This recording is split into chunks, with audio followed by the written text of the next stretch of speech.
Joe Rogan has just reacted to Andrew Tate losing his first professional boxing match, and the reaction across combat sports has been absolutely brutal. 2-3. That guy was 2-3? Yeah. So if you can really fight, you take him out pretty quick. There's Tommy a lot Fury of guys that are 2-3 that are still good fighters. He was on, he's Big Brother. Yeah. That's not a real fighter. Because he was on Big Brother? Yeah, because probably on Big Brother for publicity. Yeah, he was definitely on for publicity. Wasn't Andrew Tate on one of those stupid reality shows too? Andrew Tate was a world-class kickboxer, world champion kickboxer. Like, it doesn't mean that someone sucks just because they're on some stupid reality show. Was Tate on before or after? I don't know. He was on Big Brother, I think. No, he was. He got Wasn't he? kicked off, I think. Yep. Yeah. Listen, what, but you're walking out, man. What's going on? This is some pile of shit. I'm telling you, I've seen guys that give it the big ones. I mean, no disrespect. Look, bro, I don't know if it's the dancing partner, but I am horribly, like, you know what I mean? It's just, bro, like, there's no punches are being thrown. It's just hugging and, I mean, look, I'm a fighter, so I should never talk bad about other fighters, but Fahad, let me ask you, what do you think of this? Is this a fight? I think they're grappling the whole time.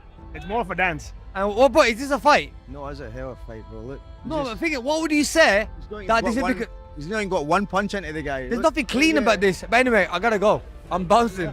It's Max Shears, pro boxing fans. I'm live with you today by Darren Till. Darren, it's round 500 at Chase Moore. You've just left the ring. What do you make of it? Well, I've gone, haven't I? What do you think I make of it? What do you make of Andrew Tate's game plan in that? Mate. I started myself, you obviously got the general there, on pure, not mixed martial arts, striking martial arts. And me and my guy who's here today, Brendan, we strive ourselves on the purity of that. I'm just watching a pair of numpties outside the Irish bar. We hear him talking so much online, and then this happens in the ring. No, but social media has give you all a voice. Because in my DMs, it's all, lad, do this or do that. But not one of you's come up to me and do this and that.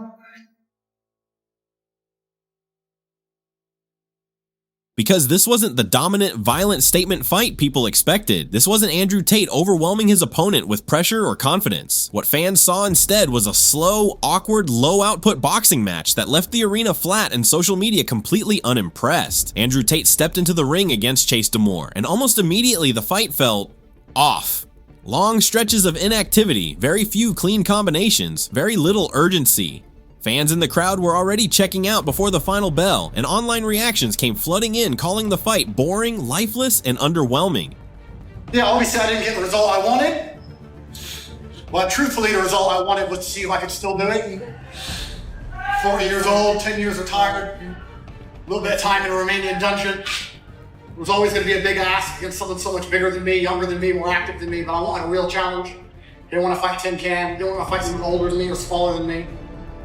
You know, I felt like I won the first 2 rounds, and then because he's 20 kilo heavier, and started leaning on me and sapped some energy. So I didn't quit, never give up, never retreat, never surrender, fight to the end, go out in your shield. So I have no excuses, training camp went fantastic. Time is the fire in which we all burn. Unfortunately, a 40-year-old's not a 22-year-old.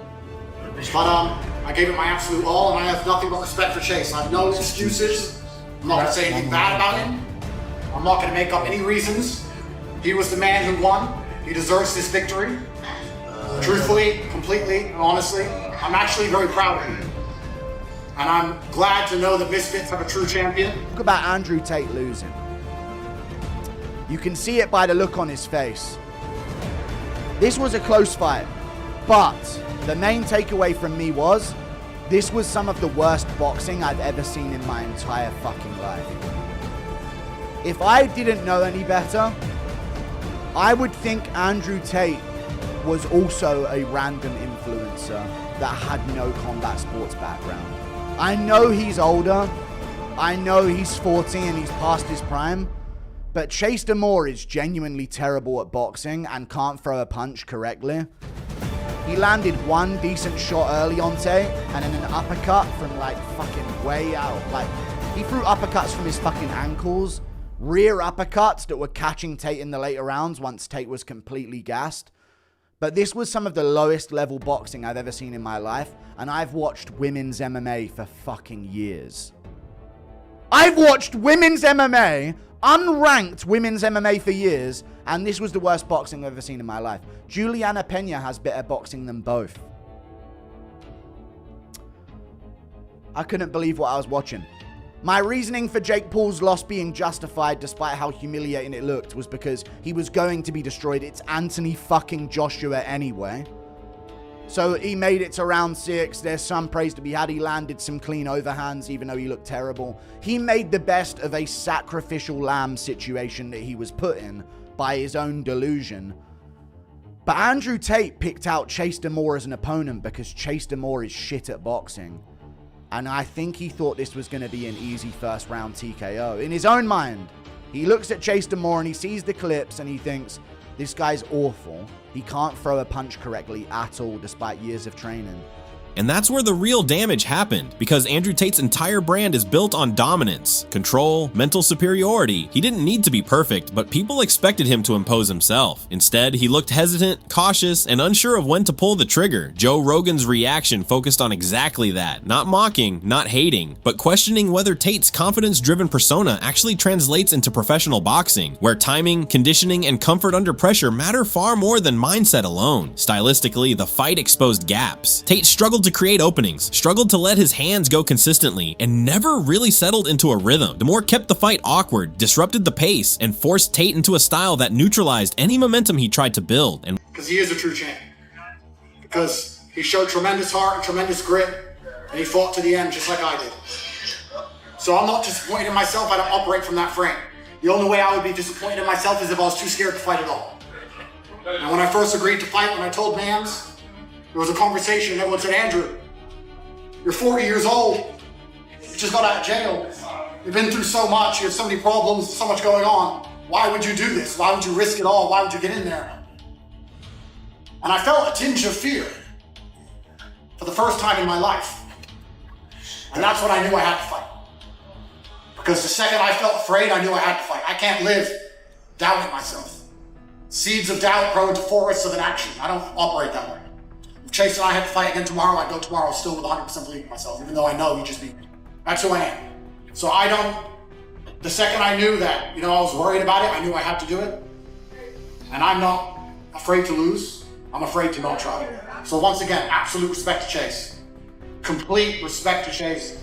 No excuses. I'm not going to give you any bullshit about injuries or any of that crap. He got in there, he fought against the odds, and he beat me, and he deserves full credit. He's the true champion. I'll destroy him in a round. He's a brokey! And he'll destroy him in a round, knock him out, and continue. He bought Misfits, the company that put on this fight. He bought a stake in the company. He's the CEO.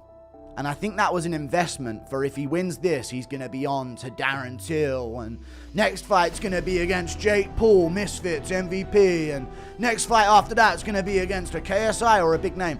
I'd avoid all of those names for his dear life. For his dear life. This was such a bad look. It was a close fight. I thought it should have been a draw. I thought Andrew Tate won rounds 1, 2, and 4. I thought Chase DeMoore won round 3 very clearly and round 5 and 6 very clearly as well. They were close, but Chase didn't really beat him up, even though he's got some marks on his face. Chase landed some good uppercuts, wobbled him with an uppercut at one point in round 5 partially.